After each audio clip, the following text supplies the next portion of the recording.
Good, though I have to admit to be a little disappointed. I expected we would finally get a film without the Twilight training wheels, where Twilight takes on a Sunset Shimmer level of importance in Equestria Girls 1. We know where it's a villain that needs to be reformed, but other Twilight, or Sci-Twilight she seems to be going by now, seems to be taking the B-plot of the film, like Sunset in the last one. So, meh. Still, I can't wait to see this film, and also to see Twilight go to the dark side. If it was in theaters, which I don't think it will be anymore, I would definitely go.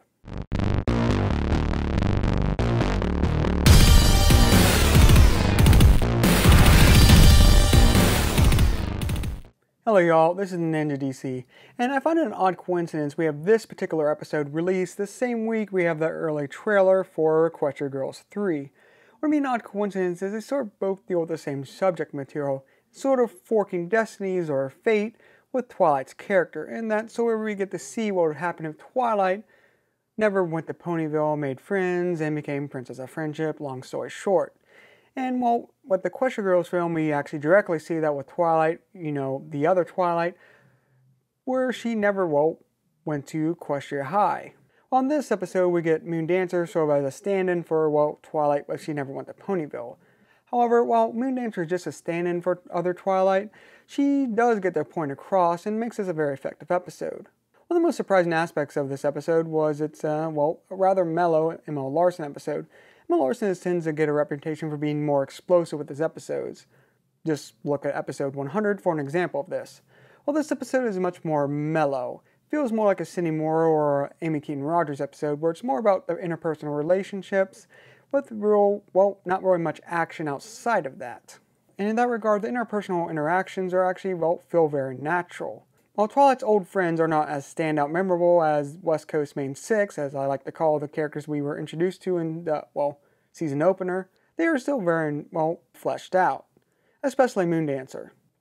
I singled Moon Dancer out because, the episode itself did, as it, made her very big and obvious an allegory for, what Twilight would have been like if she would have never gone to Ponyville.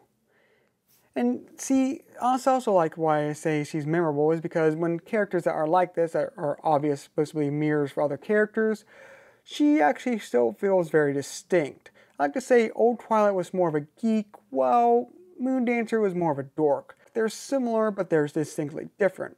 This also helps lead into the climax because all those, natural feeling relationships, help build up into that emotional explosion. What makes Forking Path episodes, where the protagonist reflects on what could have been, so effective is when we get to see the emotional damage they sort of avoided. In this case, we get to see the emotional outburst from Moon Dancer that shows, what happens when friendship can fail. I find that really effective and powerful for this series because, it tends to sugarcoat the idea of, friendship making and whatnot. We don't really get to see what happens when friendships fail, and, they often do. Efforts go unrewarded, and they can leave you scarred. Not to mention, this episode helps humanize or ponyize Twilight by showing that she can still make mistakes.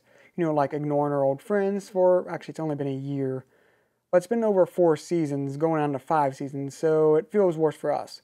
Still, you should have actually called Twilight, or Dragon Text, whatever you want to call what you do with Spike. That said, there are still a few flaws with this episode, more specifically the pacing in the beginning. It just sort of feels contrived how Twilight just suddenly realizes that she's sort of been a jerk to her old friends while she's resting in her castle after, several events back to back. And I felt it would have been more natural and been, again, like I mentioned, less contrived if this would have just happened naturally. Say she bumps into one of her old friends while on Canterlot after leaving X event she just finished.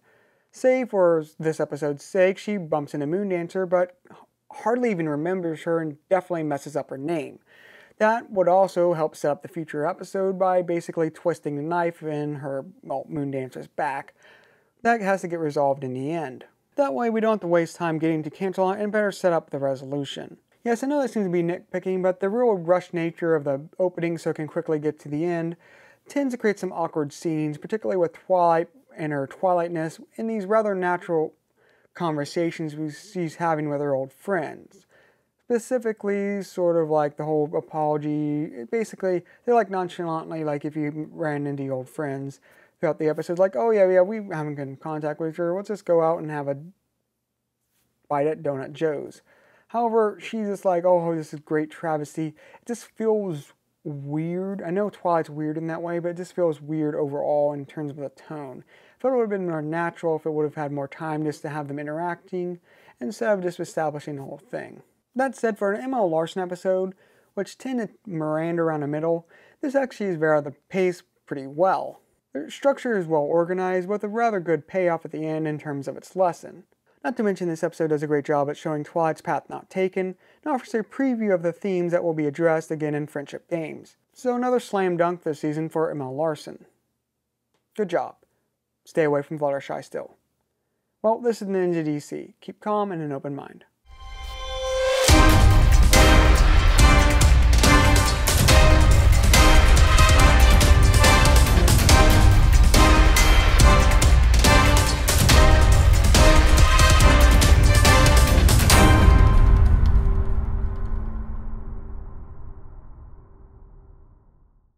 Yeah, when Fairy Tail goes dark, it goes really dark. あんたはこの世で一番醜い芋虫に改造してやるよ。